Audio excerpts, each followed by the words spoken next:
what it is the Lord requires of you, only to act justly, to love faithfulness, and to walk humbly with your God. Heavenly Father, we thank you for this day and for allowing your servant to share your word. Please help him speak clearly, O Lord, and bless him that your word be kind and clear. Help everyone also, Lord, to listen and understand what you want to say to all of us. Please give your servant the courage and help him to share your word. Let everything he will say, be that of Jesus and help others to know you better. Thank you, God. Thank you for loving us so much. In Jesus' name we pray. Amen. Very short, meron isang verse from Micah, chapter 6, verse 8. Very short. And part of the things ngayon magaling pastor kanya ko di Sunday. Kanya nga balik natin ta pastor, I will share a message. Kunto na for the past weeks, ito na pag-ibig. Siguro isang up na. And so I was thinking of that and thinking about the lessons we learned for the past weeks. The first step, wala tayong I love this family. I love this family of God. I love HCIM.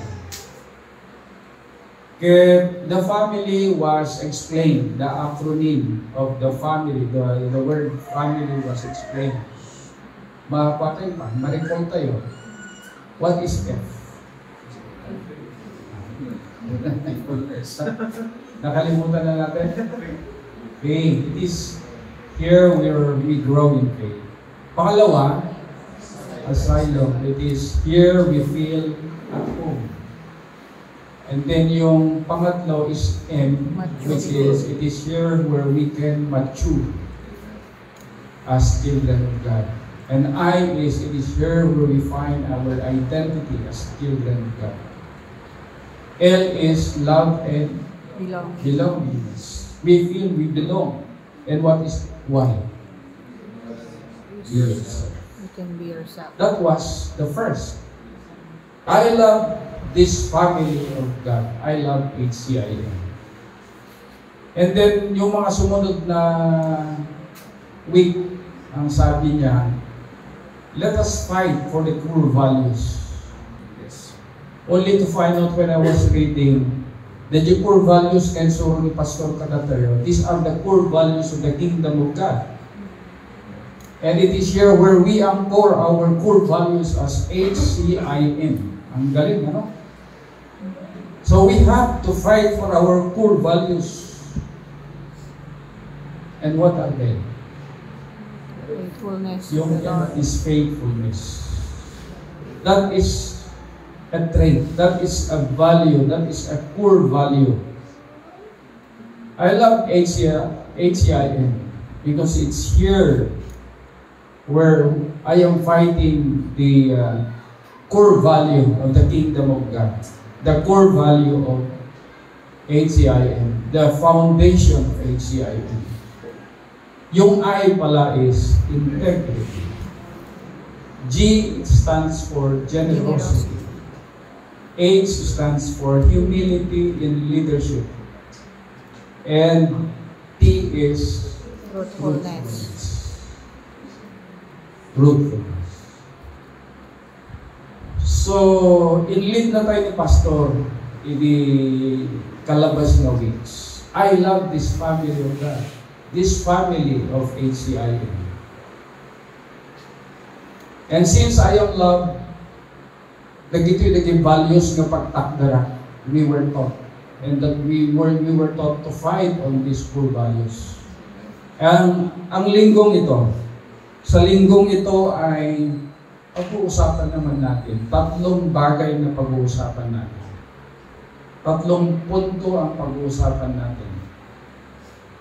So the reasons why we are children of God, sinabi na sa atin. Ano ang pundasyon ng ating tatayuan? Sinabi rin natin, sinabi ni Pastor. Ngayon, paano tayo mabubuhay? How are we going to live out the values of the kingdom of God? How do we live out the values that is founded, the values of its ACIM founded on the values of the kingdom of God? 3 punto lang ito na gusto kong ibahagi as a sequel of the past lessons, the messages that we received from our beloved first pastor. 3 bagay. And I would like to start by telling you that kadamaysang Kristiyano, kadamaysang mamatiking ni Jesus, masapol nga agbyag ko mang naidumduma dito'y dugo. Mamati kayo dyan. If you believe that you are a follower of Jesus Christ, then you have to live differently from this world. May duma tayo kuman, kasi tayo duma. Paano yan? In what ways nga may duma tayo kuman? Iti pamati tayo. And then iti wagas tayong agbyag. May duma kuman galing iti duma. May kapong ati sasaon ni Apo Diyos. God's Word gives us clear values that should shape our daily choices. Gapo ka rin iti sasaon ni Apo Diyos kat intad na ngay. Nagbaling nga klaro na tayo rin values. Nagiti sursuro, klaro, malinaw na ang mga bagay-bagay sa atin. Sapagkat sabi natin, ako'y sumusunod kay Yesu Cristo. Yung bang mga bagay, yung mga katagan na sinabi niya ay susundan din natin. Dapat lang. Sapagkat malinaw ito. Malinaw lahat ng mga bagay na sinabi ni Cristo. And it should serve as our instrument to make choices in our daily lives. Noong wala pa si Cristo sa buhay natin, iba tayo. Hindi na importante noon kung paano tayo mabuhay. Hindi importante kung lagi tayong nandyan sa kati. Nakikita tayo dyan, nakikipagtagay, tagay-tagay. Hindi importante kung tayo, paglasing na yun, pwede nang matulog sa kalye. Nangyayari yan. Hindi importante kung sa training na tinawag sa atin, na tayo yung mga guro, ay lasing tayong mag-aten sapagkat noon ay wala pa si Kristo. Pero ngayon na alam na natin yung mga kataga, yung word ni Yesu Kristo, dapat ito'y maging malinaw sa atin at bigyan tayong magandang kaisipan na gagawa ng kapasyahan. Amen? Sabi sa Matthew chapter 5, 14 to 16, basahin na natin.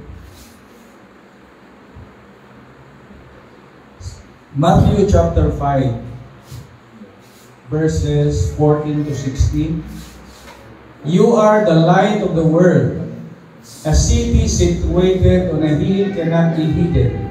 No one lights a lamp and puts it under a basket, but rather on a lampstand, and it gives light for all who are in the house. In the same way, let your light shine before men, so that they may see your good works and give glory to your Father in heaven.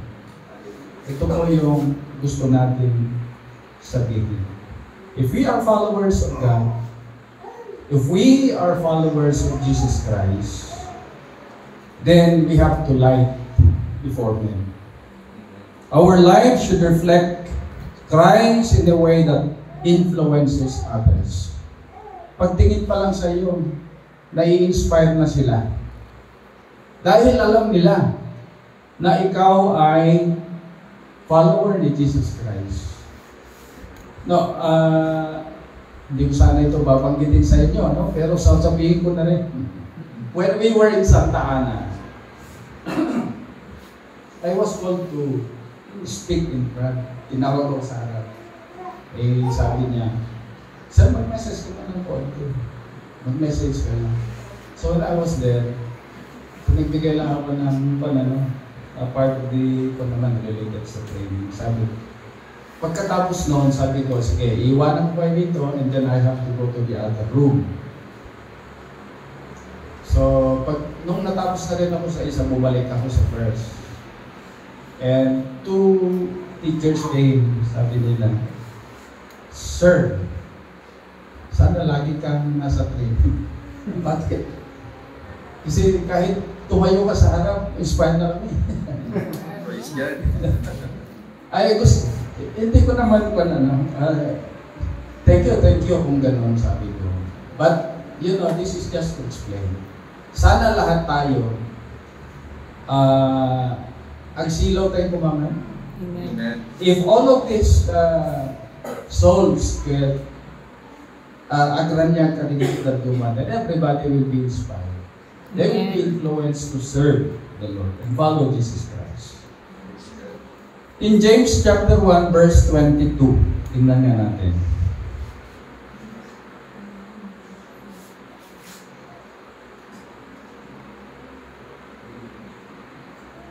Okay, ang sabi niya, but be doers of the word and not hearers only, deceiving yourselves. Doon sa NIV ang sabi niya, do not merely listen to the word and so deceive yourselves. Do what it says.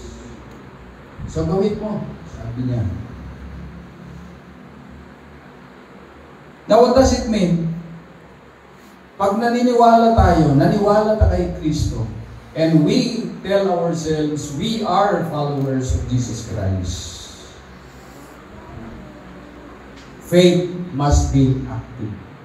At akong mabagas na. It shapes how we live and not just what we believe. Kaya iti pamati mo na ng awan kagitan ng aramid katupos.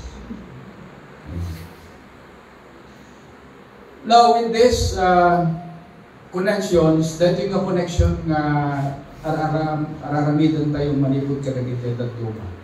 Ay kadagitay muna nga lessons tayo. I love this family of God. I have to maintain this. I have to fight for these 5 core values. How do I live? Let us consider this 3 core commitments. Sasabihin ko ito na commitments. Paano ba tayo mamuhay ayon doon sa naunang pinag-aralan? Paano ba tayo mamumuhay para tayo we belong to the family of God?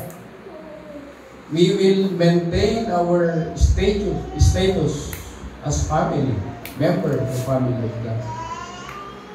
Tapno na puno tayo kiniapo Diyos. We also maintain the core values.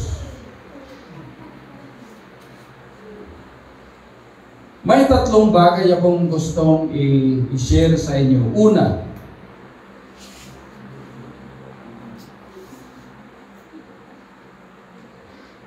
be faithful to God in all things.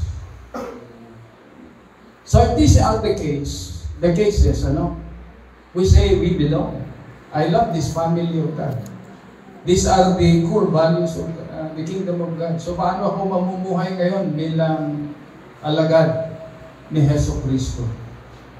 Una, nagagawin pala natin is, be faithful to God in all things. Dapat napudno tayo kiniapo Diyos. Iti amin nga banag nga ramitin tayo. Amen? Amen. Yeah. Amen. Ito'y Revelations chapter 2 verse 10. Para sa tayo man mabasahan. Revelations chapter 2 verse 8. Don't be afraid of what you are about to suffer. Look, the devil is about to throw some of you into prison to test you, and you will have tribulations for 10 days. Be faithful until death, and I will give you the crown. Hantay umibat kina po Diyos, no matter what, kuna na ron ito. Be faithful to God in all things. Because uray no suffer tayo tata. If we remain faithful to God, then we will receive the crown of life. At the end. Awan patinggana nga crown. Awan patinggana nga blessing na gapukin na Apo Diyos. So be faithful. Iti kayat nang nasawan da jay, be faithful ket masapul nga putputan tayo. Dagi jay kayat ni Apo Diyos nga ramidan tayo. Anya ba no umigam tayo maras din. Putputan tayo. Hantayo ba nung ibatan? Masapul nga once nga namatikan, ilakbon, tapnohan nga hanga lumukay, ilakmo ka na. No matter what. Another one, no kuna nga be faithful in all the things that you do. Masapul ka nung masapul ko na ni Apo Diyos na agbyag tayo kuma. The same way, no private, when no adda ka iti public. Adda ka man iti community, iti kaaduan iti tao. Remain to be faithful. Uray no may paisa ka. Be faithful to God. Ang mga ichit ni Apo Diyos kuma. In your private life, as well as in your public life. Bakit nagkakaroon ng korupsyon sa gobyerno? Dahil nga hindi sila faithful in public and in private life. If only nakatugong opisyales tayo, hanang tinitira. If only these people, kaslagi ni Brother Roy Numa, nga nairamot iti pambati. Nalakan makonbikta na, di ba? Nalakan makonbikta. So be faithful. Be like Joseph in Genesis chapter 39 verse 9. Kung ano ba nangyari kay Joseph. Itempt una, pero in-resist na. Because ibalbalyo na nga DJ Saul ni Apo Diyos. Ibalbalyo na God's approval is more than the approval of man. Masapul lang at katulatan diya tukad nga approval ni Apo Diyos. If I will do this, duduwa kami mo lang dito, inanan ni Joseph. But nandun pa rin yung conviction. So hindi niya ginawa. Sapagkat matibay yung pundasyon niya. Yung core value na. I have to remain faithful to my God in all the things that I do, na ni Joseph. What then? Anyang tayo. If we have to live that way. Tapno agbalintay lang taga makaayo kini Apo Diyos. What then? In your work. Kasi ang trabaho tayo mo. Be faithful in your work. Be faithful in your relationships. Not only husband and wife, but even parent to children, siblings to siblings, friends to friends. Be faithful. In your spiritual life also. If it is the day of the Lord, then give it to the Lord. Amen. Kung sabi ng Panginoon, give blessings to others. Give blessings to others. Because we want to be faithful to the Lord in all the things that we do. Pangalawa, so una, be faithful in all the things that we do. Pangalawa ay be generous as God has been generous to you. Magbigay ka. Dapat maging mapagbigay pa tayo. Mapagbigay ka sapagkat ang ating Panginoon hindi nagdamot sa inyo. Correct? Hindi lang sa pera yan. Maraming bagay. Be generous because God has been generous to you. Tingnan nga natin dito sa Acts 20:35.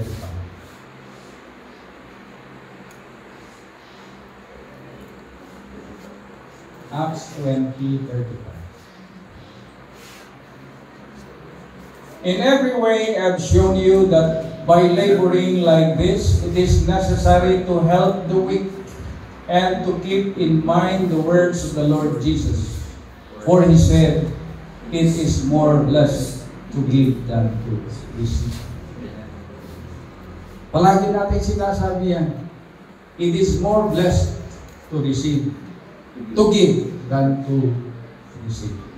Yan pala yung saan pala nakaangkor ito? Doon pala sa core values natin.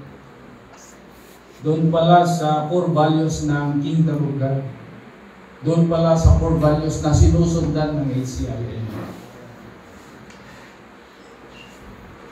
It is blessed. It is more blessed to receive than to give than to receive. Kaya no kitain tayo pa, no? Hantay pa makagudwan that even siguro bati hantay pa nakagudwan sa sakripisyo ni Apo Diyos. Anya di dyan. God's generosity towards us in salvation alone should inspire us. Diba, in Yawat na ba, ito mismo mabiyag na. Ianak na. And that should inspire us to become generous in everything. Kada ba makatupad ijay pa, makapantay ijay na ramit ni Yesu Cristo? Wala na. Wala na. But that is an example that we have to follow. Dito ti surutan tayo Pero tayo masurutan niya because we are not Christ, we are not God. Pero maging ehemplo man lang sana. Now, in what ways can we become generous? Una, saan lang ang money, kanayon, money na lang. But if you have more, then give it to others. Share it to others if you have enough and more than enough money. Yung time mo. These are things that you can be generous. Yung time, yung tulong, pag-inspire, pag-encourage doon sa nabibigatan dahil parang nawawala na ng pag-asa. Encouragement, motivation could also be help. So ano yung pangalawa? Generosity. Be generous as God has been generous to you, to us. Ano yung dapat tingnan natin? Hindi natin kakayanin yung sakripisyo. But we have to look into that. Nga kasjay iti dapat nga meron tayo. If we cannot do what God has shown to us by dying on the cross, then we can love others. Ano ko na ni Yesu Cristo? Kasano ti aramitet tapno ano ba yan? I cannot have that. Pero kunana ti kano the 10 commandments can be summed up into 2. Yes. Dalawa ba yun, Pastor? Love God above anyone. Pangalawa, love others as you love yourself. So dito makikita natin the essence of being generous. If you can love others the same as you love yourself, that is being generous. Nyakaroon ti challenge karamihan tayo, that is the case. Sa pangalawang punto, no makaputno tayo kinayapo Diyos, so that we can exemplify the core values of the kingdom of God. Ano ngayon ang gagawin natin? Hanap tayo ng opportunities. Hindi ang opportunity kasi, hindi dumarating yan kundi mo hanapin. Look for opportunities every day for which you can share your blessings. Small man yan o malaki. Find a way on which you can share your blessings. And then pangatlo, ito na siguro yung last. Walk humbly and speak truthfully. Agkuyo kayong dating ay, agkuyo. You have to walk humbly. Agbiyak ka na humble, kaya maging truthful ka. Basahin tayo dito ay kunati Philippians chapter 2 verse 3. Philippians chapter 2 verse 3.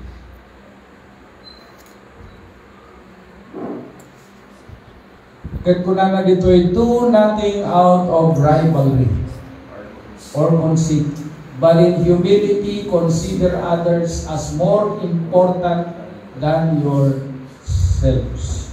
So walk humbly. Malagip tayo pa ay John chapter 13 verses 1 to 17. Mismong ni Hesus Kristo, inugasan na ngayon na saka naging disipulos. And what does it mean? This is showing that leadership in God's kingdom is actually service. If you lead in the kingdom of God, you have to lead, you have to put in mind that leading is service. So, halimbawa, ijay panakapili ni Brother Roy, and I know nga muna na ito, nga napili suna, pinili ni kita tao, as a leader because mabati daw nga he will lead the people by service. Agserbi. Agpapamati ko na ijay nga agpabak naman niya. Na-electar tayo. Na-electar ta, data ijay daw po baka hindi.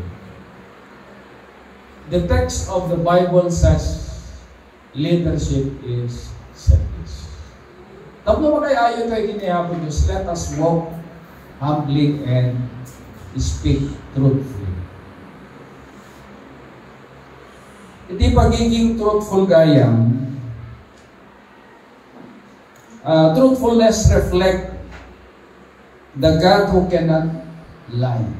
That is in Titus chapter 1 verse 2. Which means our actions must match, our words I should say, must match our actions. Consistency. Kung ano yung sinasabi mo, yun din ang iyong ginagawa. Sometimes in some seminars sabi nila, walk your talk. Para maniwala kami sa inyo, walk your talk, sabi nila. Now this is the challenge that we have to put in mind as followers of Jesus Christ, as children of God. Sabi nga, no, sa pangatlong punto natin, walk humbly and speak truthfully. And what is the challenge now? Treat others. Para maging truthful tayo, maging humble tayo, let us have to treat others with respect. Huwag nating alisin yung respeto sa bawat isa. We have to serve willingly, hantay mapilpilitan, and speak with honesty in all situations. Maging honest tayo. It's only then that we can say, I am walking my talk. Respect. Wow. Serve willingly. Find the opportunity kung natin yung brutal time and speak with honesty. Kung ano yung nilalaman ng puso mo, sabihin mo. Pag-usapan niyo.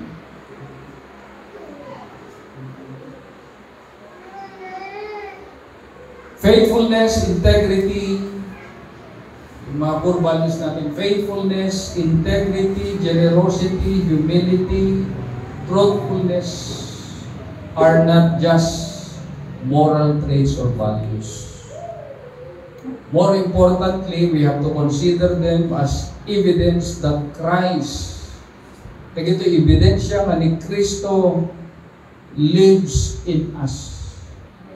If all these things can be seen in us, makita nga pagbibiyagan tayo ng ito yung core values, the traits which we anchor our faith in HCIM, then mapuna tayo, this is a testimony that we are living with Christ.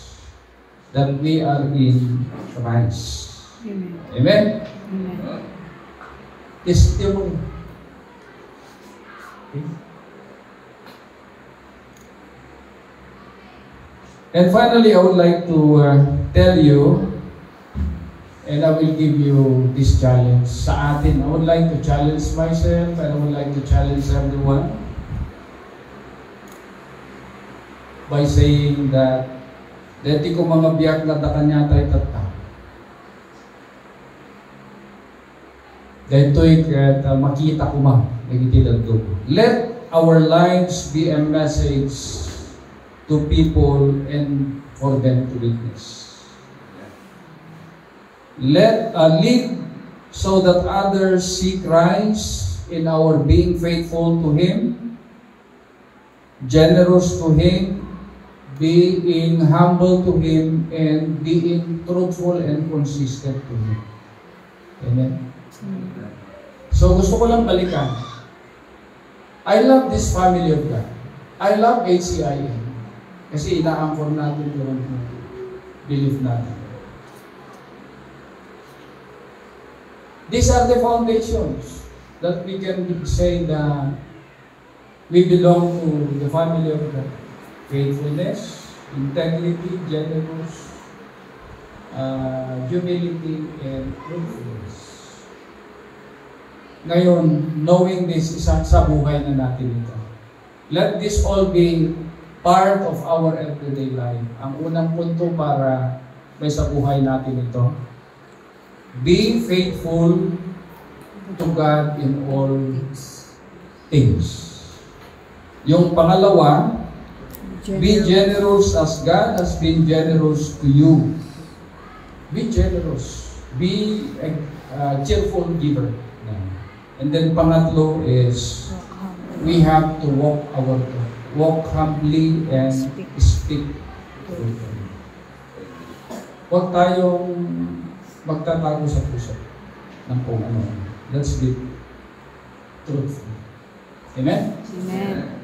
So, ganda ng series kasi ni Pastor. Sinundan ko lang yung series ng messages ng ating mahal na Pastor. So, with that,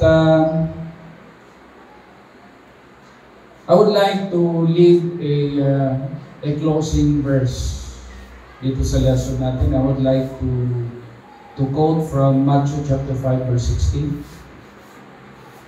Matthew chapter 5 verse 16.